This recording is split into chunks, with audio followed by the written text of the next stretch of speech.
Warm welcome to everybody here in the Einstein Center in Berlin, and also the people in the live stream. My name is Christian Strippel. I'm a researcher at Weizenbaum Institute for the Network Society here in Berlin, and I'm welcoming you to this evening lecture as part of the Decoding Antisemitism conference that we had here today. We had some very interesting panels about researching anti-Semitism in different ways: qualitative analysis, text, image analysis, and also automated analysis of anti-Semitism and hate speech. Our highlight of this conference now is the talk by Gabriel WEIMANN. Very welcome. Hello. I will guide you through this evening, but the introducing of the talk would do that, Matthias. Matthias is leading the Decoding Antisemitism project and is also the host of this day and this evening. Thank you very much, Christian. My job would be now to present you Professor Gabriel WEIMANN, who is a full professor emeritus at the Department of Communication at the University of Haifa, a full professor at WEIMANN University in Herzliya in Israel, and a visiting professor at the University of Maryland in the US. His research interests include the study of political campaigns, persuasion, influence, modern terrorism and the mass media, online terrorism and cyber terrorism. So lots of disciplines, lots of topics. He published an impressive number of 9 books, including The Theater of Terror, Terror on the Internet, The New Arena, The New Challenges, Freedom and Terror, and Terrorism in Cyberspace, and an even more impressive number of more than 200 papers and research reports that have been published with leading scientific journals. And he received numerous grants and awards from international foundations such as the Fulbright Foundation, the Humboldt Foundation, German Research Foundation, also the Organization for Security and Cooperation in Europe, OSCE. So the title of his talk is New Trends in Online Antisemitism, and I'm very much looking forward to new fascinating insights into your research. Thank you very much for coming over, and the floor is yours. Good. Danke. Guten Abend. Vielen Dank für die Einladung und für die freundliche Vorstellung. Leider, das war mein letzter Satz in Deutsch. Ich war damals Grundstufe 2b in einem Goethe-Institut Crashkurs 4 Wochen. Ich verstehe Deutsch, aber reden ist anders. So, English. This will be a very fast-moving presentation. I will be showing you material and taking you into different new concepts and new findings in our studies on online antisemitism. But before we go there, let me start with a personal perspective. Antisemitism, for some people, is an academic concept, a word, something you study, something you monitor. For me, it's different. I'm the only son of 2 Holocaust survivors. Both of them lost their families, both of them lost their spouses and their children, and I'm the only son. This picture, maybe some of you know, was taken in Budapest. This is where my parents and the families were taken to Auschwitz. My mother survived and my father survived, but the whole families are gone.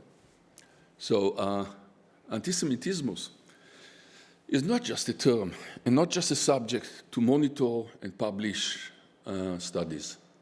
It's also a threat, and we see the prices. Now, what I would like to do today is to show you some of the new trends, but before, let me just explain where it comes from. The study that this project covers is actually the study of what we call the dark side of the internet. And it started, would you believe it, in 1998.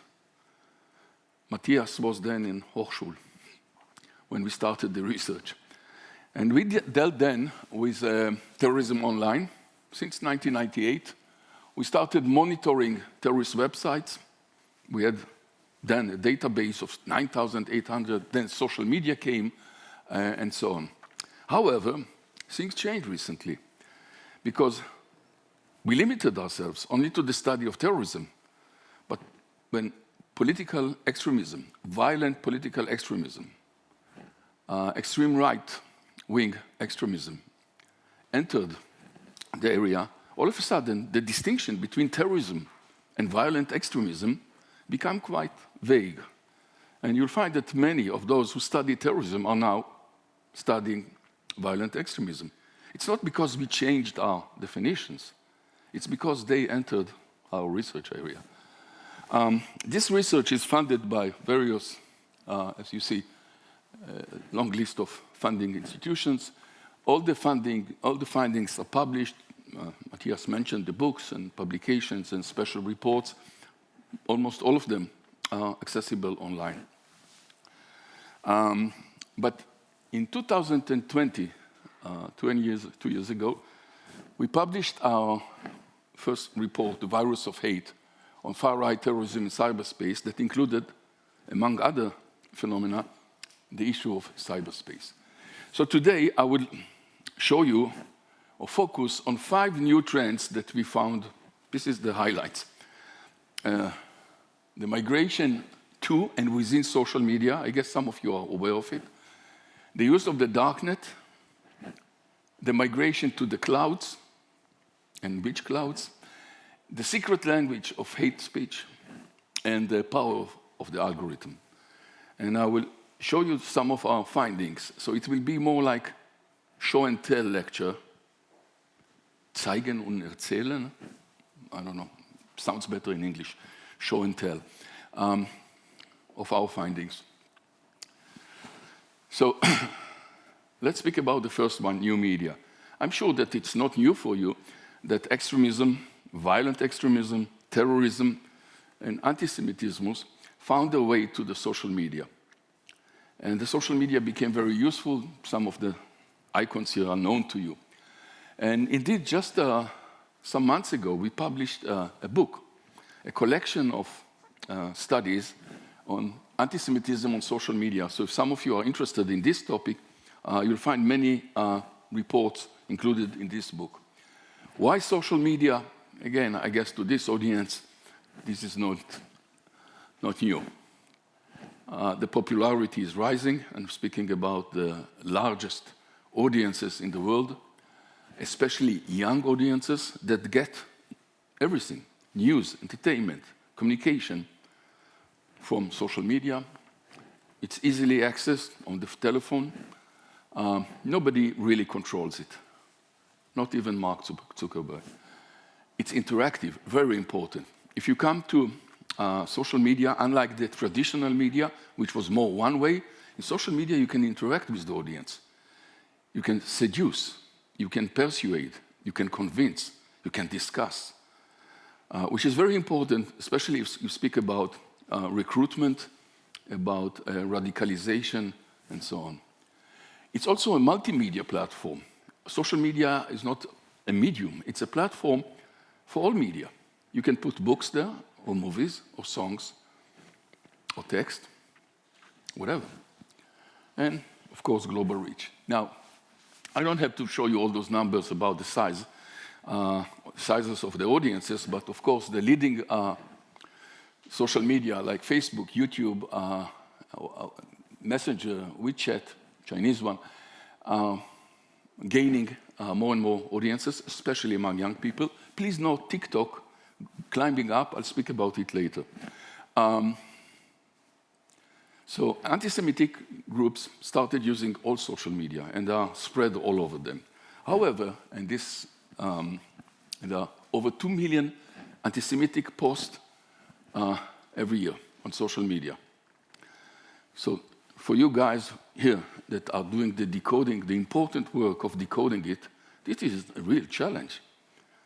The number, the spread over the media, and sometimes to find what is more important and who is more important in the social media. So when we did our studies on social media, and I just briefly go, we found messages of hate. People who hate faggots, homosexuals, niggers, black people, kikes, nickname for Jews. I'll explain later why they use these terms, and so on. And the messages of hate, and sometimes combining various hates together, okay? If you look at the bottom left, you see the homosexual flag, but behind it, the cartoon of the classical Jew, the Stürmer style presentation of the Jew. So you have it's not just that they hate one group, as I'll speak later about it, the diffusion of hate. So you have on social media violent calls and violent messages like this, and I guess it will not surprise those of you who are involved in studying this. Sometimes even targeting young children. If you look at the bottom left, this is Winnie the Pooh, the famous Millen book. But this is Winnie the Jew. And what he has there in the pot is not honey, but money. The classical stereotype of Jews. These postings on social media can become very violent. They can call for violence, and they can glorify people who already committed violence, like this killer in a synagogue shooting in the US. Very often what we find, and I guess you find it too in your studies, is a replay of Second World War, Gabriel-style propaganda, with the same picture, the same stereotype, and so on. But very interesting is what I call diffusion of hate. This is not the problem, a Jewish problem. Antisemitism now goes together, and this is a nice, I wish you could get closer to see it. It's a combination of hate, a coalition of hate. Remember 6th of January last year, Capitol here in the US? It was a coalition of hateful groups. People who hated immigrants, who hated women, who hated blacks, who hated Spaniards, who hated Jews, who hated Muslims, who hated Democrats, who hated liberals, all of them joining forces. And in this visual presentation, which we took from online social media, you see that the main figure is, of course, the spider, the Jewish spider with the Star of David on his head. But everybody is there. Every target, from black people to women, to homosexual, lesbians, liberals, and so on. This is the fusion of hate. And we even tried to map it, and I don't have the time to go into it, but there are overlaps between the hate of one group and another. So we have fusion. Again, documented by many studies, including ours, is the use of the COVID pandemic and channel the hate and the frustration and the fear to anti-Semitic presentations like this Telegram posting with the classical Second World War Holocaust-style Jewish faces who spread the virus, or like a Trojan horse, bring the virus into the communities, or make money by the virus. The classical Jewish stereotypes. And even the message of they do it in order to control the world, to take over world control. And there is also what we call the new anti-Semitism, mixed with anti-Zionism, anti-Israel. And if you combine the two, you can see that COVID is presented as the weapon of the Israeli new army, the militants of Israel, either against the world or against the Palestinian people. But when we speak about social media, we should highlight not only the use of social media, but the dynamic process in which they move from one social media to other. So if you here, Matthias and your colleagues, are monitoring social media, this is a real challenge, because this is a cat and a mouse game. They move around, and they move to new channels and new platforms. This is a dialectic game between those who monitor them, who try to block the social media and prevent them from using it, to those who do it and move to 8chan, mentioned earlier in the last lecture, Parler, 8chan, 4chan, and of course others.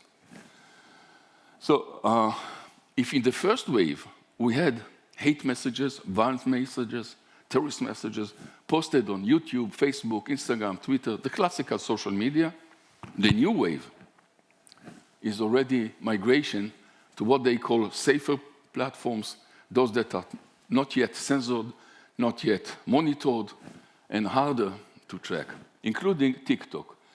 And I had to speak about TikTok for a second. 2.5 years ago, when we did a study, collected data on hate on social media, one of my assistants said to me, you know, I find a lot of material on TikTok. That was 2.5 years ago. And I told her, TikTok is a video lip-singing made for children, for very, very young people. It's entertaining, it's music. He said, you should see what we found there. So we did a study on TikTok. Actually, we did 2. And TikTok, which is today one of the most popular social platforms among young people, attracting huge audiences all over the world, owned by and operated by a Chinese company, which is a problem when you speak about pressuring them to monitor and censor the material. The popularity of TikTok was noticed also by terrorist groups, by violent groups, anti-Semitic groups, and hate groups. And as a result, we did 2 studies. The first one was 2.5 years ago. It was already published. You can find the publications. But the important thing is that when we published our findings, highlighting the amount of anti-Semitic messages in TikTok, the report, which was at that time, 2 years ago, one of the first ones to be published, attracted a lot of media publicity. So newspapers and television stations reported this study, even in Germany, newspapers.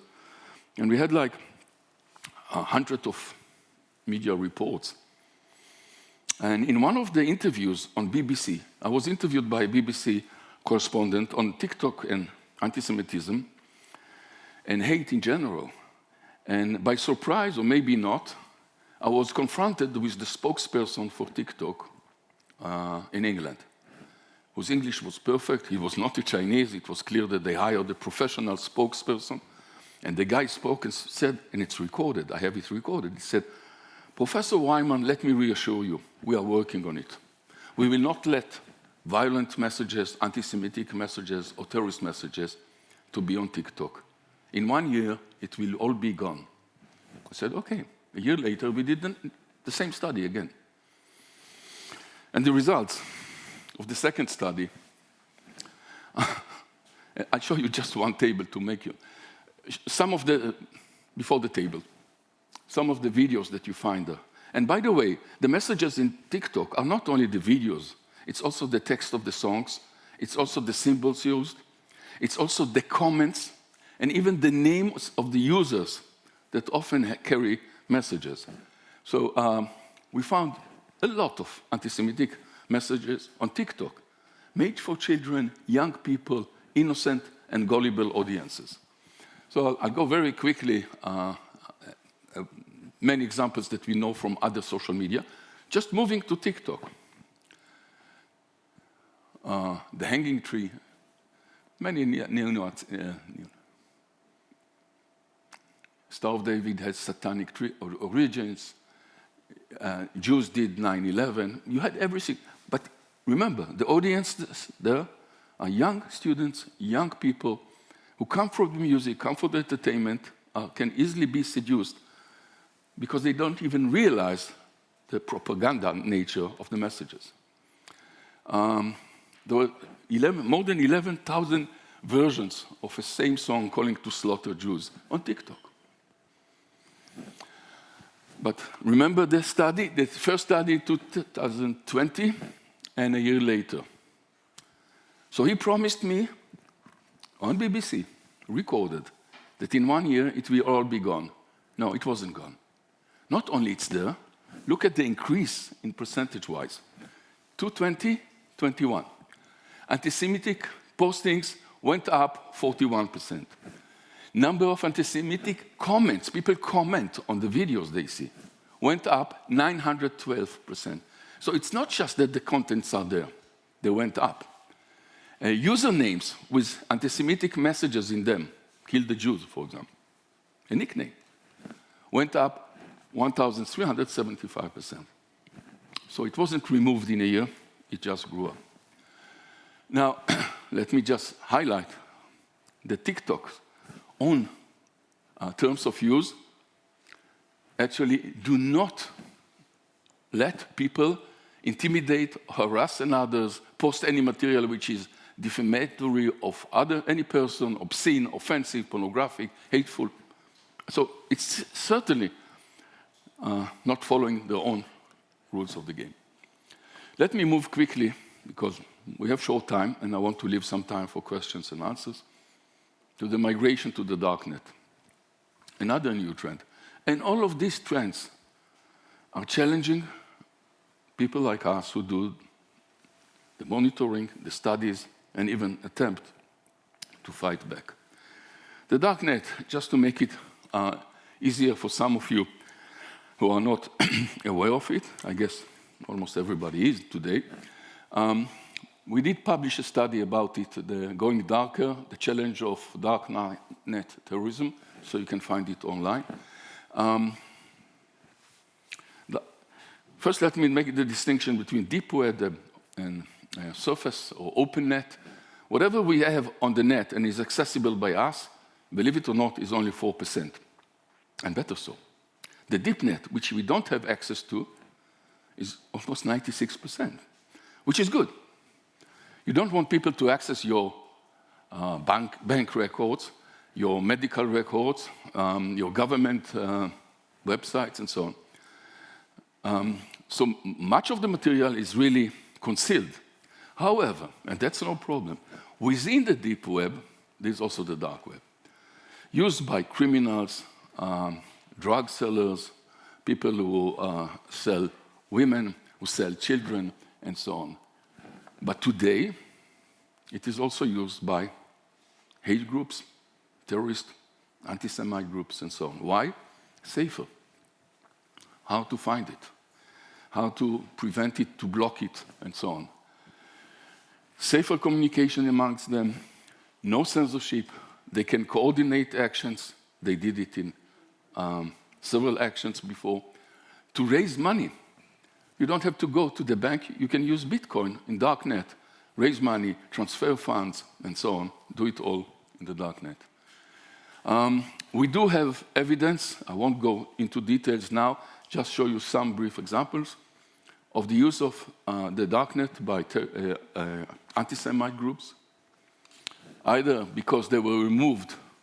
For example, they had the Americans' version of the Daily Stormer, which is Der Stürmer, in an American news style, was brought down, and they moved it to the darknet, announcing that people can find it and directing people how to find it in the darknet. This was the message on Twitter, another social platform they use, to announce how to use Tor.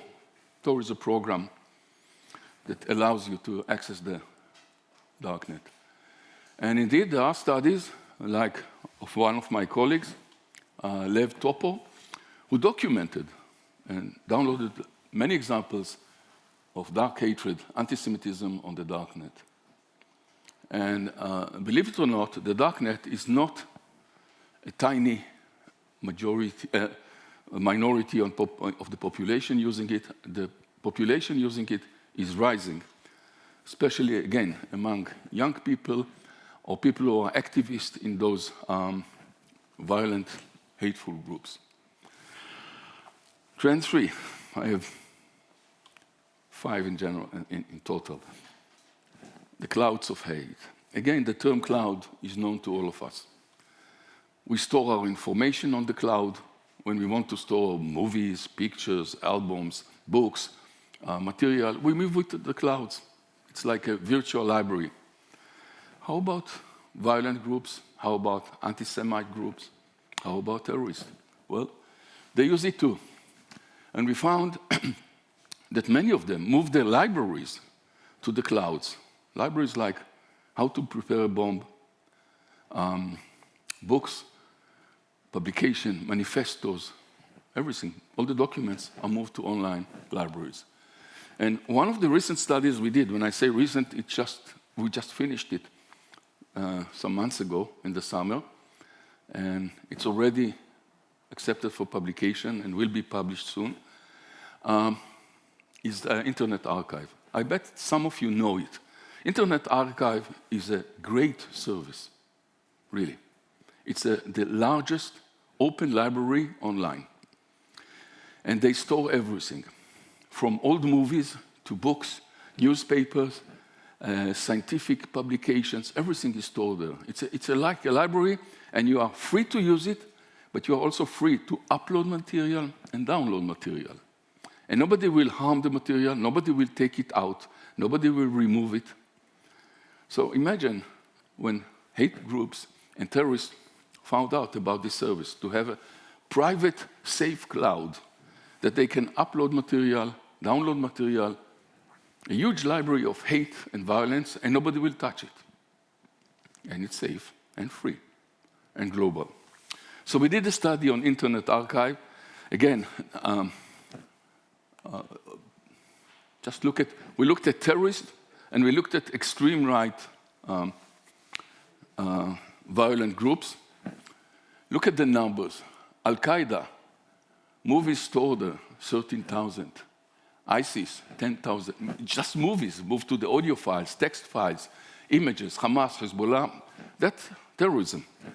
If you move to neo-Nazi groups, hateful groups, anti-Semite groups, look at the numbers are smaller, but all of them are moving to store material on the Internet Archive. What can be done about it is a huge question, because Internet Archive, as I said, is a very important service. But maybe not everyone should use this library, or at least not without having a reader card that will identify the user. So if you are interested, I'll leave at the end my email. Anything that you are interested in, let me know, and I can send you a link to the publications, to the reports, and so on. So this was just, as you see, June 2022, when we, just some months ago, 4 months ago, when we came out with the first report on the use of Internet Archive. One more thing. Why do they use it? Anyone knows the picture, by the way? This is the picture of a very famous writer, John le Carré, spy writer. He wrote many books about spies. And in many of his books, he speaks about what he called dead drops. When two spies meet, and they don't want anyone to know, one is coming before and hiding material, going away, making a mark, comes the other one, picks up whatever he left there, a film, a coded text or whatever, microfilm. And they call it in the language of spies, dead drops. So there is an exchange, but not a direct one, and not one that will make the two meet together and be identified. Today, dead drops move to online. So many groups store material on the clouds, and in social media, they direct the users how to get there. 2 steps, okay? So if I have, I don't know, a neo-Nazi production, and I'm afraid that if I'll put it right away on social media, it will be removed, then I store it on the cloud, and on the social media, I direct people to the dead drop online, to the cloud. So we have like what we call virtual dead drops, again, making it tougher for people like Matthias and his colleagues who are doing this attempt to decode the messages. Because you have to go not only to social media to find them now, but also to clouds and virtual libraries. So we did a study on the dead drops, and we used a huge database, finding those cloud services in which they store the information. We looked at how they direct the audiences using the social media to the cloud. All the things that I won't bother you with all the links and so on, but almost all the groups did so. And some of the findings show us that extremists and terrorists are using cloud sharing and are using this dead drop system that is directing audiences to find it on the safe cloud. The report was already published, as you can see, if you're interested, accessible online. The dead drops of online terrorism. Trend 4. I have 2 more. That's all. And that's the language. I guess you know what a dog whistle is, right? We speak about, this is a dog whistle. A whistle that you can make a sound, only dogs will hear it. Okay? The pitch is so high, only the ear of a dog can hear it. So trainers of dogs use it and they call it dog whistles. Now let's use the metaphor. A language in which you and I understand it the same way is a language, even if it's coded or secret.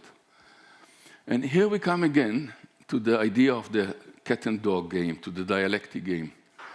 Extremists, terrorists know that they are being monitored, that some of the material can be censored or removed, and they start using what we call secret languages. So we did a study, I had a partner here, we did a study on the use of coded language. Skypes, Skittles, and Yahoos. All of these, by the way, are coded names. They use it, they don't say Jews, they don't say blacks or niggers anymore, because anything like that will be removed. Now, I'm sure that you are aware of the classical example of the 88. If you can't put Heil Hitler in a social media, you put 88, HH, Heil Hitler. A simple code that was used by them. That's one example. So we started looking at the new language that they developed and how they instruct the users to adopt the new language for online hate. The first study was published already 2 years ago. You can find it, the new online language of extremism, and we actually built some kind of a dictionary to show that they really adopt new language and again, make it so hard. A real challenge for those of us who try to decode the messages, who try to find the messages and maybe even cause the removal of those messages. So I'll skip that. There are many examples that we have here. And African Americans are labeled Googles, Jews are labeled Skypes, like Kikes, Latinos are Yahoos, Muslims are called Skittles. In the language of hate, there are many enemies and many nicknames used. And we have acronyms like Gas the Kikes, Raise War Now, GTK, RWN. They understand it. Or the greatest story never told about the so-called lie of the Holocaust, as they describe it. Last trend number 5, and I kept it to the end because I really think that this is maybe even more important than ever. Before we go there, let me explain what happened here. And how did we find out about the algorithm of hate? It started with that study on TikTok. I had several research assistants monitoring TikTok's material, and they were watching thousands of videos. After 10 days, one of them called me and said, Natalie Masri was her name, and she was in England working for me, called me from London, and she said, Professor WEIMANN, I don't have to search for the material anymore. I said, what do you mean? She said, I'm getting every day, TikTok has at the top left, for you, recommendation. The moment they realized that I'm looking for hate messages, hateful messages, anti-Semitic messages, they started flooding me with offers. I don't have to look for the videos. I get a free list every day. And I said, wait a minute. That means that if a young boy or a girl in a high school is doing a real work, homework on Holocaust, Hitler, Zyklon B, Auschwitz, will you be offered this kind of messages? She said, yes. I said, okay, let's see if we can wake up the algorithm of hate. And this is a study that we started just some months ago. 16 research assistants divided into 4 groups. In each group, we had 4 guys, and each of them received a new telephone, unidentified, no record, nobody knew who they are, new telephone number, and what they did is started searching for platforms. And we did the study on Twitter, on Facebook, on YouTube, and on TikTok. Within 14 weeks, all those groups were flooded with hateful messages. Let it be, if they looked for feminist material, anti-women, they were flooded with that. If they looked for anti-Muslim material, anti-Jewish material, whatever they searched, they received more. And even more alarming was that one of the groups was divided into 2. One presented herself as 15-year-old, and one as 55. So we had an old user and a young user. Who do you think, and they posted the same material, did the same search. Who do you think received more offers of hate? The young one. As if the algorithm is calculating that this is a more gullible, a better target, and easier to convince. So we did this study, an experiment. We're going to expand it because we found out that it takes actually some searches, 2 weeks only, and then the algorithm is framing you. The way they do when you look for, I don't know, hotel, and they start flooding you with offers about vacations, flights, and hotels, they do it also with hate and violent messages. So all the groups managed to trigger the algorithm. All of them were flooded with offers like that. So let me move to the conclusion. I guess I'm still within the frame of time. And say something about the challenges. These are the new trends. These are the new challenges. It's not just one of them, it's all of them together. Because if we want to fight anti-Semitism online, hate online, we should think about the merging of these 5 trends together. And finally, does it really matter? Should we fight back? It's hard to see, and the numbers go up. The alarming trend of anti-Semitic violent attacks. This is only in the US. If you add to it Europe or focus on Germany, the numbers are rising. Words are killing. It's not just words. It's not just the term anti-Semitism, as I started my lecture. These words cultivate a generation of hate, cultivates stereotypes, and leads to violence. And we have so many examples of people who were radicalized online and started then either shooting synagogues, or even here in Germany, if you remember the guy in Haifa, who came with a camera and tried to break into a synagogue. When he failed, he started shooting in the street, killing 2 innocent Germans that had no Jewish record and nothing to do with the synagogue. All of these, and the long list, and it's getting longer and longer. All these cases were people who were radicalized online, taught online, sometimes launched. The attack was launched online, and not only on Jews. This is what I spoke about, the fusion of hate. It's not the problem of the Jewish people, and it's not the problem of Israel, and it's not the problem of one group.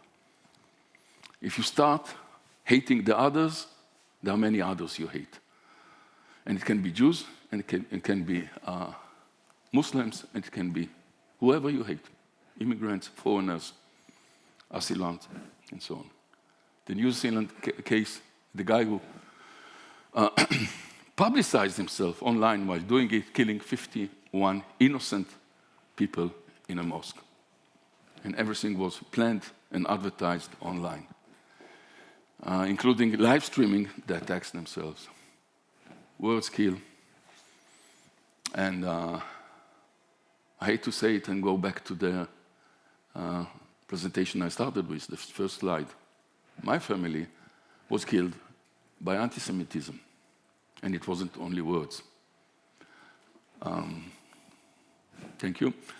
And I would like to leave this slide on with my email there. So if anyone is interested in exchanging messages, asking for direction, links, material, you have my email. Vielen Dank.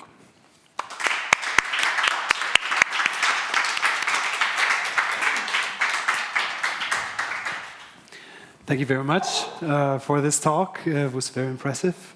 The research, the background, the conclusions. I think there's a lot to talk about. I know when I'm sitting in the audience that whenever I'm listening to a talk, that I have to a bit like process everything. So I thought we would start first with some questions between us, and after one or two questions, I would open the floor. So if you already have some questions coming up, try to formulate them already. There is the possibility for everyone who is in the live stream to also add a question to the chat, and it will be forwarded to me. I'm not having a laptop here, but I'm having a tablet, so they're sent to me, and I can forward them. Yes, so I mean, this was a lot. A lot of things that you hear about also in journalism, in the media, on a very surface level, as problems of social media, like algorithms, of moving from one social media to another. I think it was very interesting to see it being applied to the very specific case of anti-Semitism. But what I would like to start with is something that you mentioned at the beginning, which is the fusion of hate. We had that already in the first panel today. A question if about the consequences of researching certain hate phenomena individually. It doesn't just need to be anti-Semitism, but also with all the others. And as far as I understand you, the idea of the fusion of hate is demanding another approach of not just researching it, but also fighting it then on the ground. But since we mostly have an academic event here, I would ask the question with regard to research: what does the fusion of hate means for the research of anti-Semitism and other forms of hate? Okay, an excellent question. Many years ago, when we had the KKK, Ku Klux Klan movement, they targeted black people. They tried to kill and killed black people, but they were not associated with other groups. They were not interested. They fought their own war, or what they called the war, alone. And the same was with other groups that, let's say, targeted the homosexual community, or the new immigrants, or the illegal immigrants from Mexico in the States, or the asylums in Germany, and so on. We started, actually, when we monitored, and I'll give you a very lively example. When we started monitoring the chatter online, on social media, the postings, the exchanges, all of a sudden we saw that one is quoting other groups, and they link each other. So if you are hating niggers, as they say, excuse the term, this is what they use, yes? Hate niggers, all of a sudden you see that Jews are mentioned too. And the lively example was before January 6th, the attack in Capitol Hill in the US, we started monitoring and noting that some of those groups are calling to come to Washington, directing the audiences. Some were pro-Trump, some were anti-liberal, some were anti-black people, some were a coalition of hate. But all of a sudden, they started quoting each other, linking each other. Why do they do it? First, the practical answer, and then I'll speak about the ideological. The practical answer is we are stronger if we are more. We can break into the American Senate. We can kill 5 innocent people, including a policeman, because we are many. if we are only the KKK, or only this group, or only that group, the more united we are, the stronger we are. They realized it. And the online platforms give them the access. Second, which is even troubling me even more, is the idea that maybe we can link our hatreds. I hate him, you hate this. Maybe we should hate everybody who's not like us. Not like us means not in color, not in ethnicity, not in religion, not in citizenship, and so on. Now, why should we study it? Because this is the dark cloud in the future. It's not one group fighting their own war. It's many groups joining forces and hating the others. And this is a risky future, a risky scenario. So you're right that the fusion of hate should be troubling us, should be the focus of studies. And I think if you do this monitoring and decoding messages, you'll see that anti-Semitism online is very often now connected to hating others, to the fusion of hate. Mm-hmm. Thanks for the answer. I also remembered our colleague in another context saying that the right, far-right movement doesn't have a problem with intersectionality. They're actually embracing it in their hate by hating different groups in the same way.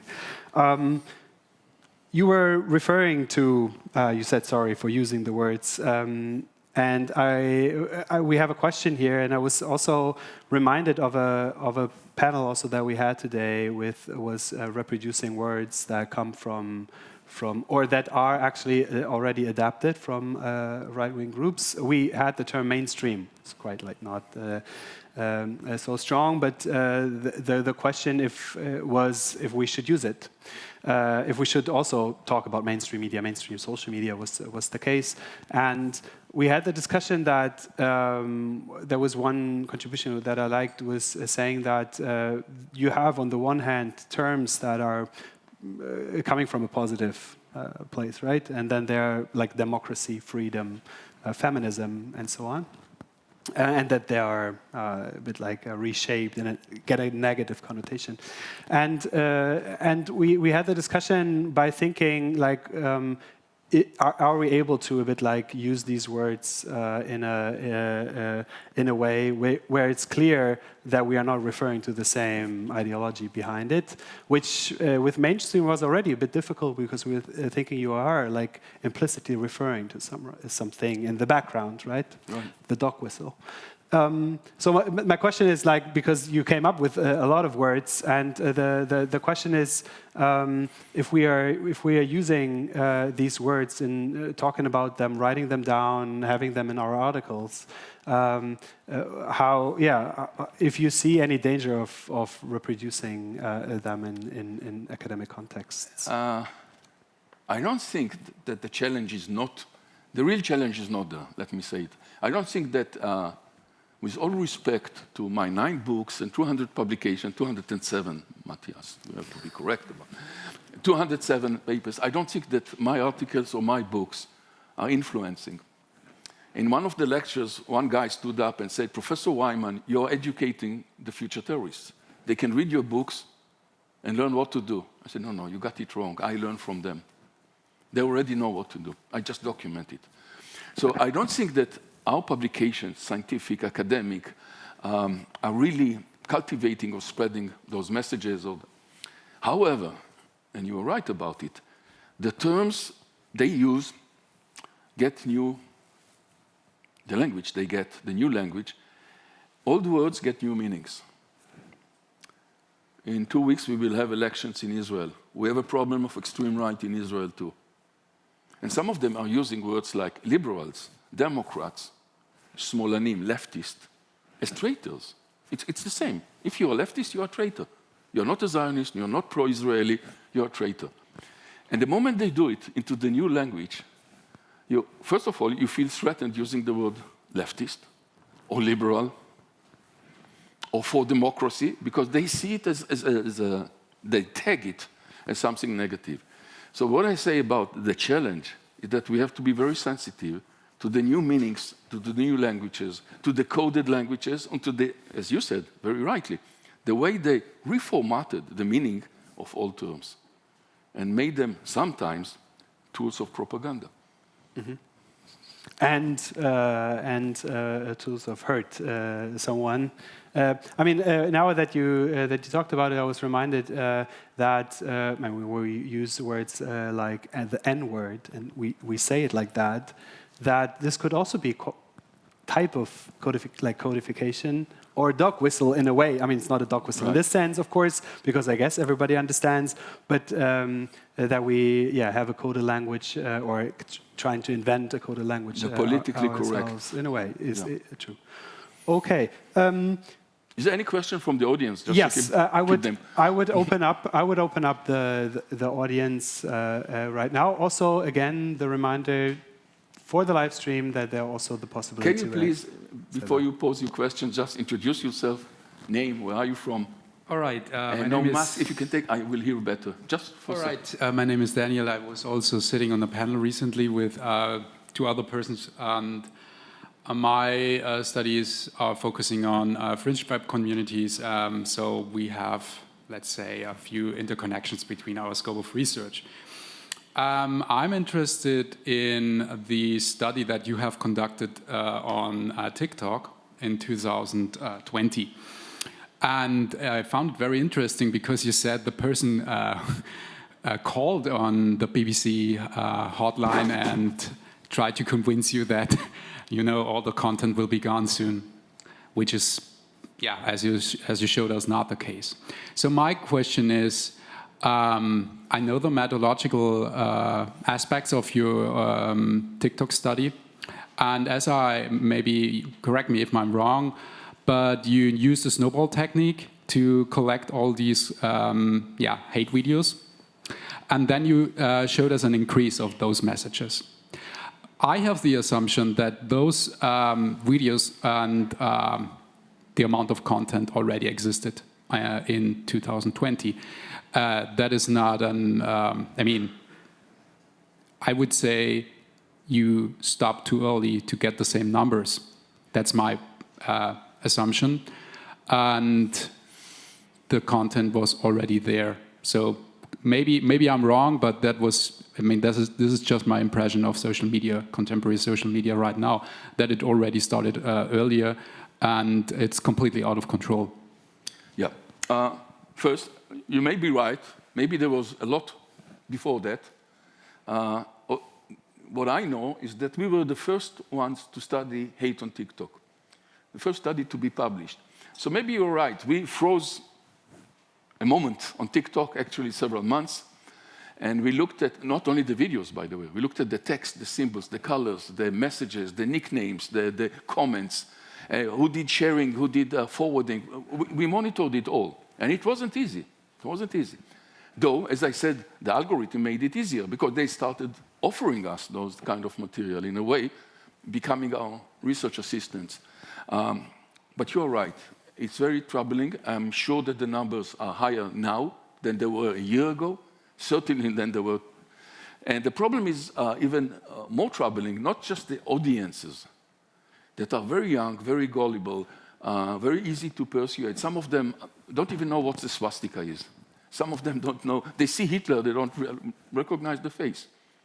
Terms like fascism, Nazism, well, they're too young. Some of them are 7 years old. And they're already singing songs and mimicking whatever they see there. But there's another problem, control. It's owned by a Chinese company. You know what the Chinese company is removing from TikTok? Any criticism of the government of China. That's the only thing. Hate, violence, terrorism, racism, fascism, neo-Nazi, everything is there. So they can promise me and send a well-paid spokesperson with British accent from London to promise me that they will remove it. They show me and send me the guidelines they published, terms of use, but they don't apply them. And there's no pressure on them. Zuckerberg, it's easier to pressure Zuckerberg because some of the advertisers may move away and the public opinion and the criticism in the Senate or the Congress in the US, he's sensitive to that. He was attacked. The Chinese, So we have a combination of a new media, new platform, very attractive, young audiences, and an owner who's not sensitive to any pressure, to any ideological, or I would say it, liberal ideas about freedom of speech and the boundaries of speech. So TikTok is really troubling. And who knows, that's just a stop on the way, as I said. New platforms, who knows who will be the new Zuckerbergs, the new TikToks, and so on. Yes? Hi, my name is Alexa. Thank you for the great presentation. I have a question regarding TikTok as well. During your research, could you identify some trends on TikTok? Like, what were the most anti-Semitic comments about? Was it anti-Israel or some other forms of anti-Semitism? Good question. Let me say that we didn't have a long-term study. We monitored twice, 3 months in 2020, 3 months in 2021. Mind you, 3 months on TikTok is millions of postings and millions of examples, especially if you go for not only the videos and not only for the visuals, but also for the music and also for the text and the messages and the nicknames of the user. It's a heavy... So to say that we find a trend, it's very hard. But what I can say is that we find a lot of examples of what we call the new anti-Semitism. The new anti-Semitism is relating hating Jews to hating Israel and blaming Israel for being the monster, for being the new Nazis in the Middle East, including postings on the concentration camps where Palestinians are jailed and executed and so on. We find that it's not new. There are many other studies that show that new anti-Semitism is combining the old traditional conservative anti-Semitism with new motives that are focusing on current situation, including the COVID, including the clashes, the violent clashes in the territories, the occupied territories, and so on in Israel. So I can't say or can't highlight any significant trend because we really worked twice. We were there. But I think people should follow us. I think there are some scholars that already are monitoring this kind of stuff. They will probably give you a better answer than me. Yes, please.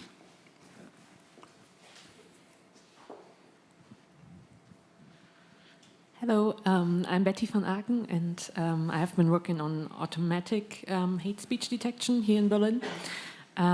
First of all, thanks for the very interesting talk. I was wondering which actions against online anti-Semitism you find most effective. Last night I had dinner with Matthias. I told him I can predict some of the questions. Thank you for your question. I predicted it because it's an excellent question. And very often people tell me, well, you're a great doctor, medical doctor. You find the disease, but you don't offer the cure.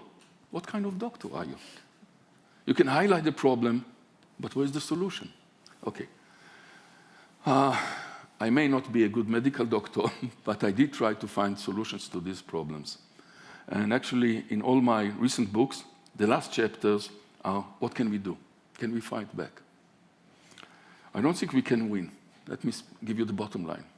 It's a never-ending conflict. It's a mouse and a game. It's a dialectic game. We can minimize the success. Now, how can we do it? And I don't want a 1-hour lecture now. It's too late. But very briefly, I would say that the answer is a combination of defensive and offensive measures. Defensive and offensive, but not only one type and not only one. So if you have to cure a disease, this disease requires a combination of medicines, not one. Not only defensive and not only offensive, and not only one defensive and not only one offensive. Now, what I mean by defensive, and I'll give you just examples because the answer is very complicated. When it comes to defensive, we have to fight back by education too. We have to fight back. When I was a boy, the big Satan was television. My parents tried to persuade me, don't watch so much television. It will ruin you. Well, I became a professor, so it didn't really ruin me. But the answer at that time, and I'm old enough to know about many studies on critical viewing of television, we were educating children, and I was educated like that, and I educated my own children to watch television, but to know the circuits, to understand what is good, what is wrong, what is true and what is not true, what is fiction and what is not. I don't think we can fight TikTok by telling children don't watch TikTok. There's no way. First of all, it's a forbidden fruit that they will like better. If you make it forbidden, they will desire it more. Second, how can you fight back? Well, shut down the internet, go back to biblical times, and I don't know. But you can educate in schools, in kindergarten. The future consumers of social media on what is hate speech, and what is violent messages, and what is right and what is wrong, and how to protect themselves. It is done. I don't think it is done enough. So when we speak about that's defensive, there are other defensive measures. I won't go into all of them, but I will speak also about offensive. Social media platforms are now, should be, criticized for the lack of any measures to apply their own terms of use. I'm not suggesting political censorship. I'm not suggesting that there will be somebody who will decide this is good, this is not, and only that can be. But you have your terms of use, your own terms of use. Every platform, just apply them. And if it doesn't work, the pressure should come from the income sources, from the advertisers, because they rely. Zuckerberg needs, for his shareholders and so on, he needs the revenues from advertising. If the advertisers will say, if you promote racism, if you promote messages against Muslims, or against Jews, or against blacks, or against women, or if we'll stop presenting our advertisement, our commercials. That will hurt. So there are, it's on, again, one example of, I would say, countermeasures, but the answer is not one of the two. This set and this set combined, and only that way. Final word, which I think is very important. Speaking about the future. We are playing the cat and mouse game because we are chasing them. They do that, and we said, oh, they use Facebook. What can we do to stop them from using Facebook? And now they move to TikTok. How can we stop them on TikTok? Now, so we are chasing the mouse, and the mouse is smart enough to come up every time in a... I think we should look for the future. Who would be the next Zuckerberg? What will be the next platforms? How can we design and even promote designers of future platforms to immune themselves against these messages? Can we encourage, even subsidize, innovators of new social media to implement measures against being manipulated by hate and violence? Let's not speak about Facebook and YouTube and 8chan and 4chan. Let's speak about the future platforms. Try to predict what they will go, how they will be. Maybe even promote public and private cooperation to prevent those platforms from being abused and manipulated. So it's some kind of looking to the near future, not the far future because it's unpredictable, but not only fighting the wars of yesterday, the wars of tomorrow. Yes. Thank you very much for this very interesting talk. Just one remark, since Christian brought it up, the aspect of, since I come from cognitive linguistics, I think it would be important to emphasize that the usage of discriminatory language can always have an impact on listeners, right? And also in academic contexts, I think it makes sense to highlight it beforehand if we use it, or just use indirect references to it, because there's still an impact, an unconscious impact on the usage of that kind of language that we can't predict, or that have an impact on the audience that sometimes is not aware of that, since it works unconsciously. Two questions, since you brought up this topic of deplatforming, and I remember that I was talking to Roger Williams at the Digital Methods Initiative in Amsterdam, who actually tried to monitor the ways how deplatforming, what kind of impact deplatforming has on radical individuals and groups. And he said that it was a very powerful tool for lots of radicalized terrorist individuals, influencers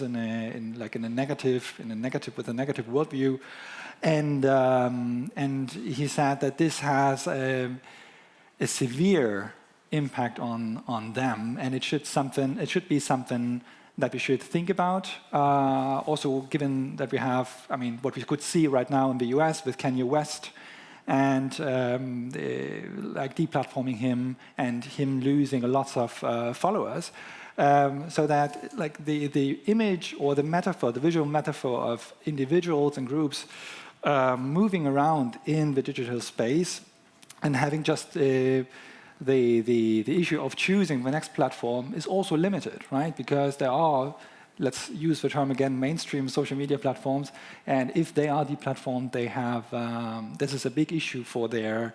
Let me refer to that question before the second one. Deplatforming was the first device suggested about 20 years ago. When the first websites of terrorism emerged, people said, why don't you block them? The internet is ours, the West. How come Al-Qaeda, ISIS, other groups are using them against us? It's our platforms. Why don't we block them? Why don't we remove them? Why don't we prevent access? It does work. It doesn't, but it should be considered as one of the measures, and I'm not sure that this is the most efficient. I'm saying it based on experiments. There were several attempts to see what happens if a website is removed, later a user is blocked, and so on. When it came to removal, deplatforming, very soon they reappeared. Very soon. Now, of course, it slows them down.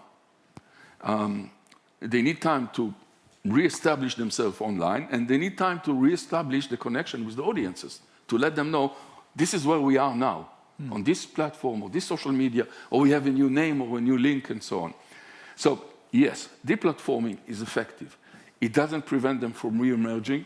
Usually, by the way, it takes days, and they re-emerge, but it slows them down, because it takes time until they regain the same audience and the same impact. But nevertheless, and this is why I'm worried about whenever somebody said, deplatform them, that's it. It's not enough. Speaking about social media and the limited amount, I'm not sure. Because very often what we see, my research assistants come and said, they started using 8chan. I didn't know what 8chan is.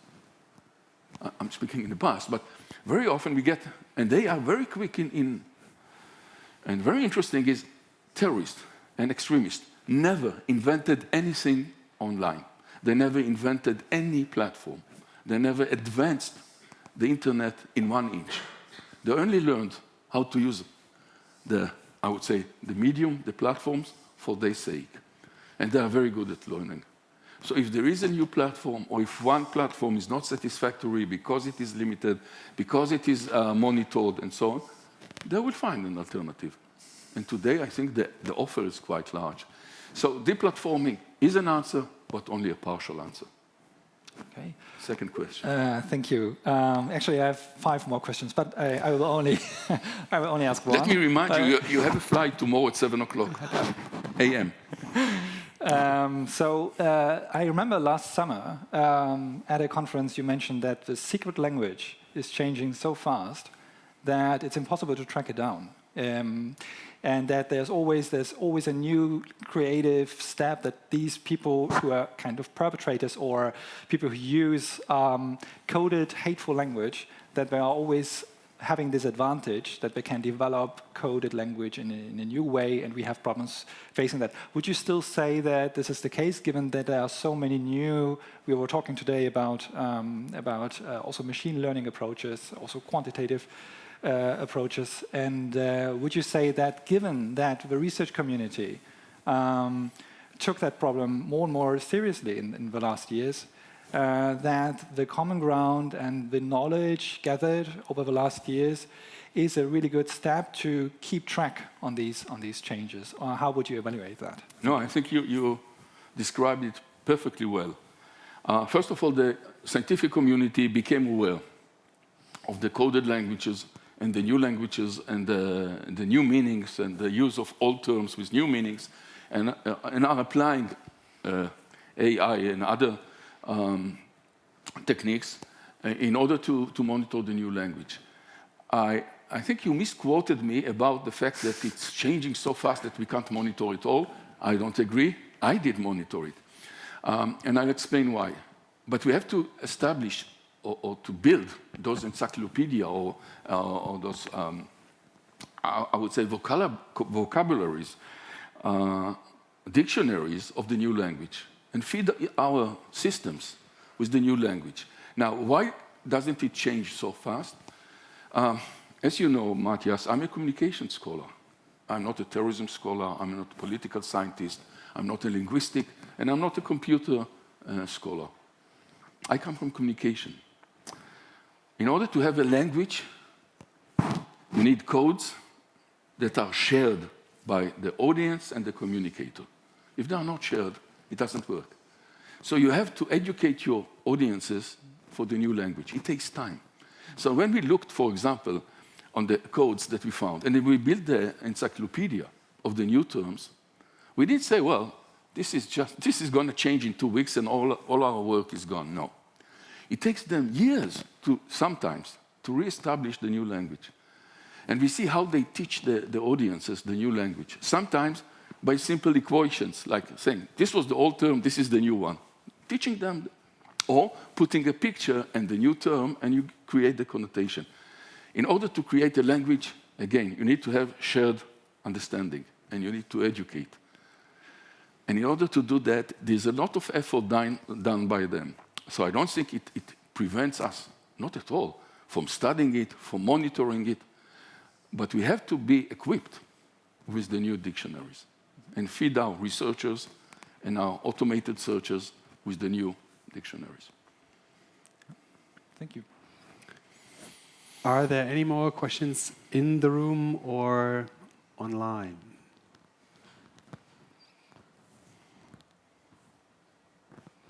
I know that you still have 3. Okay, it takes a bit of time. Yeah, in the back.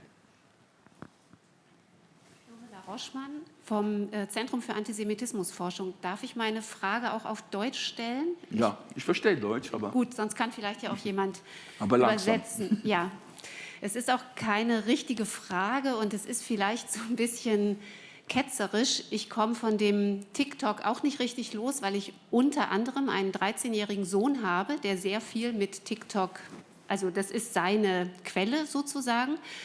Und ich bekomme auch mit, er sagt mir immer, also wofür er so einen Blick hat, ist zum Beispiel die AfD ist sehr aktiv auf TikTok und sehr versteckt auch und das kann er zuordnen. Und vor 4, 5 Wochen gab es unter anderem vom ZFA eine Tagung, da ging es um dieses Thema Antisemitismus ausstellen. Kann man das, darf man das? Und es kam die Frage dann auch auf, wie die Kinder und Jugendlichen von heute, ob die überhaupt, ich bin jetzt beim Thema Antisemitismus, ob die überhaupt diese Bilder noch verstehen, ob die das entziffern können und dass es eben ganz viele gibt, die mit den Bildern gar nichts mehr anfangen können, sage ich jetzt mal so. Und ich fand jetzt Ihren Vortrag sehr interessant, ich fand es sehr erschreckend. Ich denke, oh Gott, was ist das für eine Welle, man kann das gar nicht brechen. Es tut mir leid. Aber auf der anderen Seite würde mich auch einfach interessieren, gibt es Studien, also der 13-Jährige ist mein jüngstes Kind und er hat noch ältere Geschwister, die benutzen alle TikTok überhaupt nicht. Das finde ich auch sehr interessant.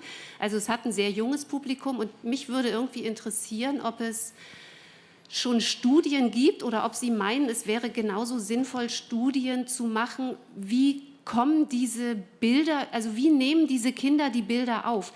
Mein Sohn, das hatten Sie ja auch gesagt, der wischt und wischt und wischt. Ich weiß gar nicht, was er wahrnimmt, was bleibt hängen.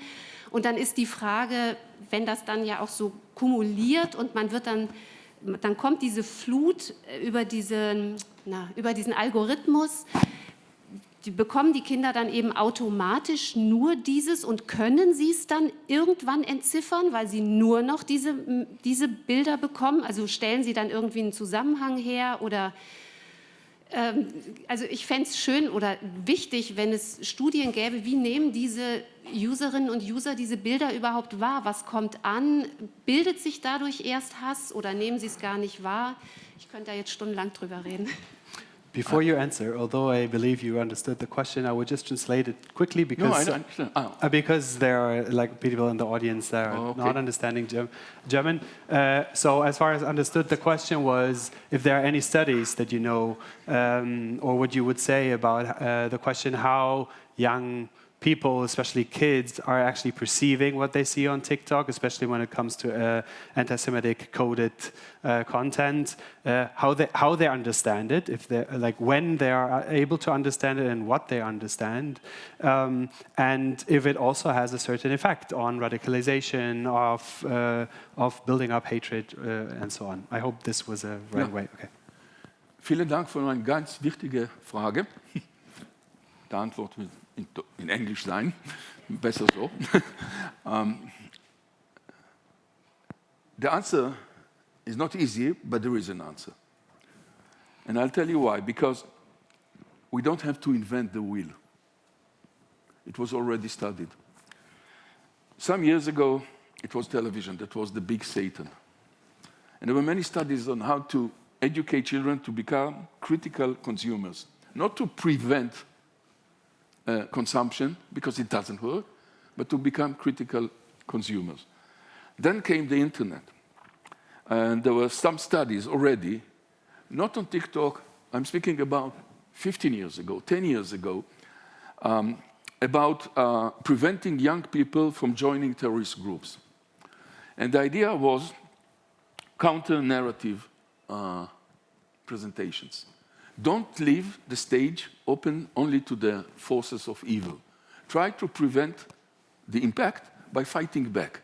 You don't close down the platform because it's impossible. You don't go back to the ages of pre-TikTok because it doesn't work. It's here.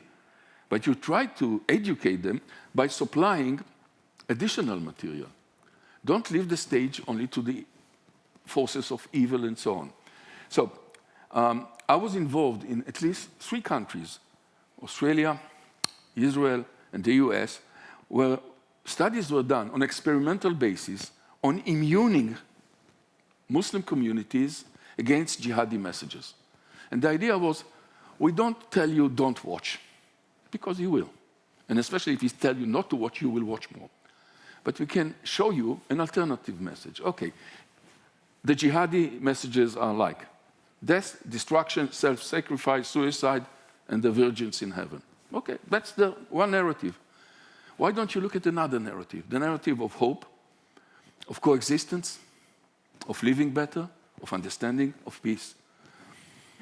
That's the nice part. How about counter messages, like showing how many of the jihadi leaders sacrifice their sons?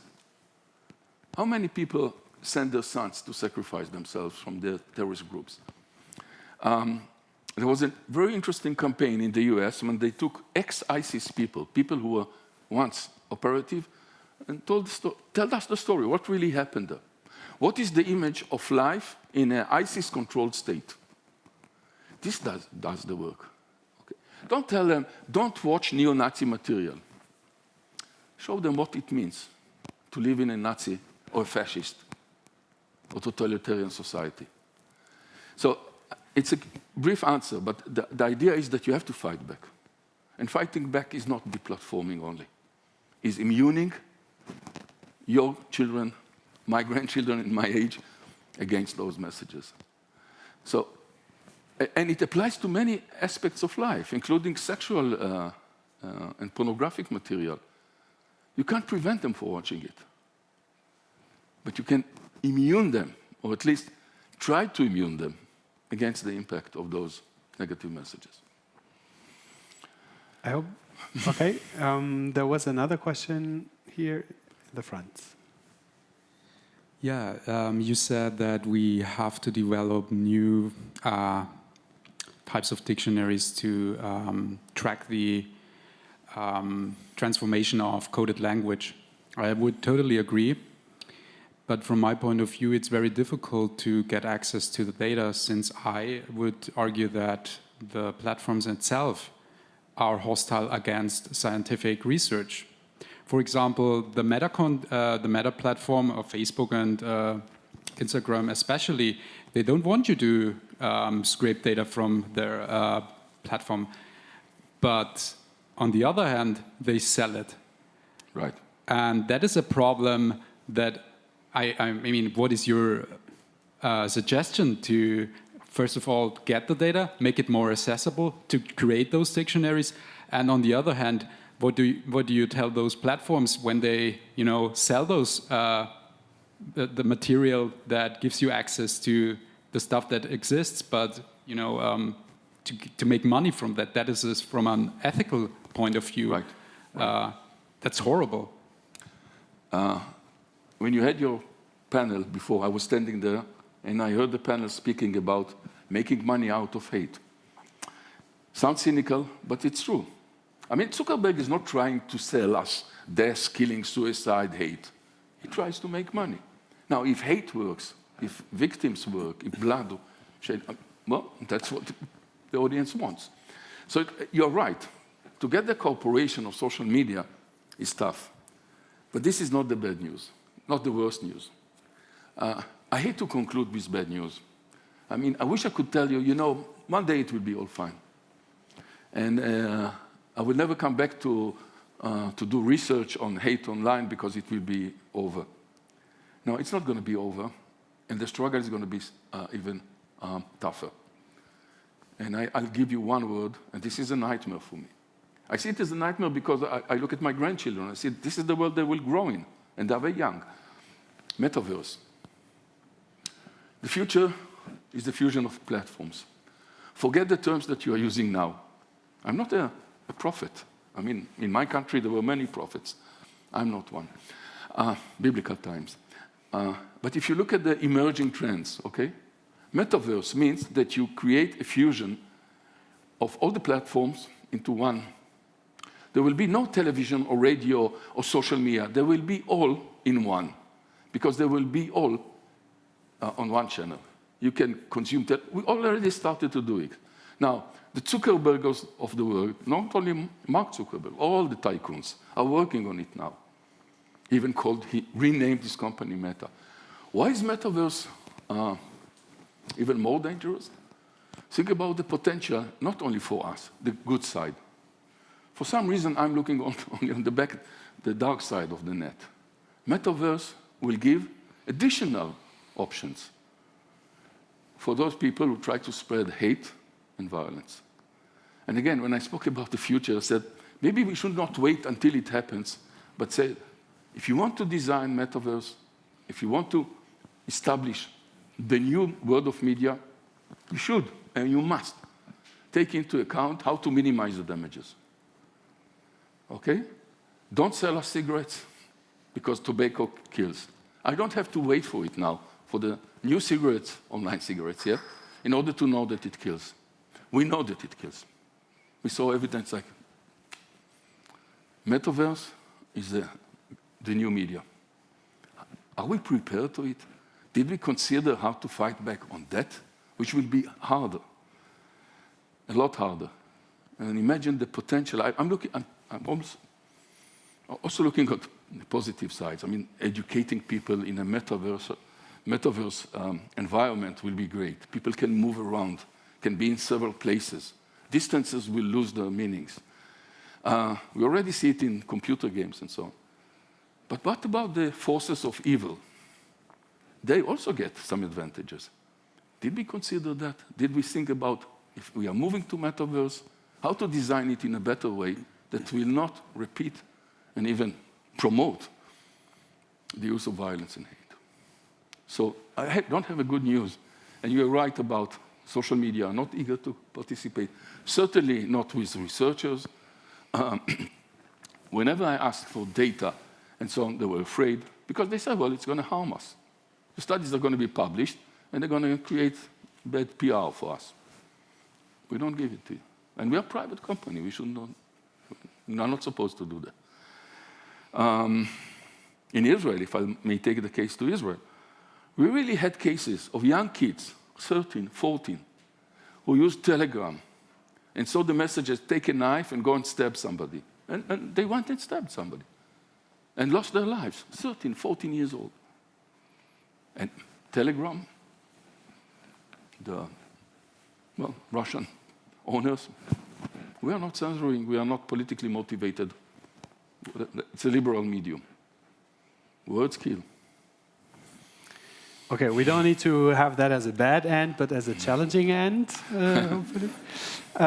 But it is the end. Thank you very much for being here, for giving your talk, for answering the questions and getting into discussion with us. Before, I don't have the last word because Matthias has. I would also want to say thank you to everybody for being here and being a good audience and contributing to the conference. And Matthias has some last words that he wants to contribute. Thank you so much. So I also would like to thank for this. Thank you for this impressive talk, for these fascinating ideas, and especially since you brought together so many different layers that are so relevant for our research, and of course the very illuminating discussion we just had. And overall, I would like to thank you all, for everyone who made this conference actually possible. Now Gabi, of course, Christian, who was such a great moderator and who was around so spontaneously, all panelists, also our student assistants, Pia, Alexa, and Victor, and of course Bettine, and of course our technical support, who was around and accessible all the time. So that was really fantastic support from your side. And I would also like to thank you, Susanne Beer, who's the project coordinator, for really doing this incredible task of bringing everyone together to organize such a conference on such a short notice with all the different options in mind. And that was really a great thing, and I'm very happy about that. So thank you for this.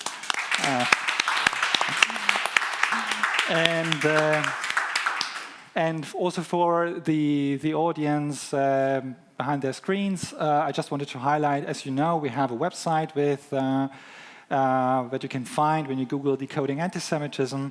There you can also find the reports, also the fourth report that I couldn't really dive into this morning because there was not sufficient time.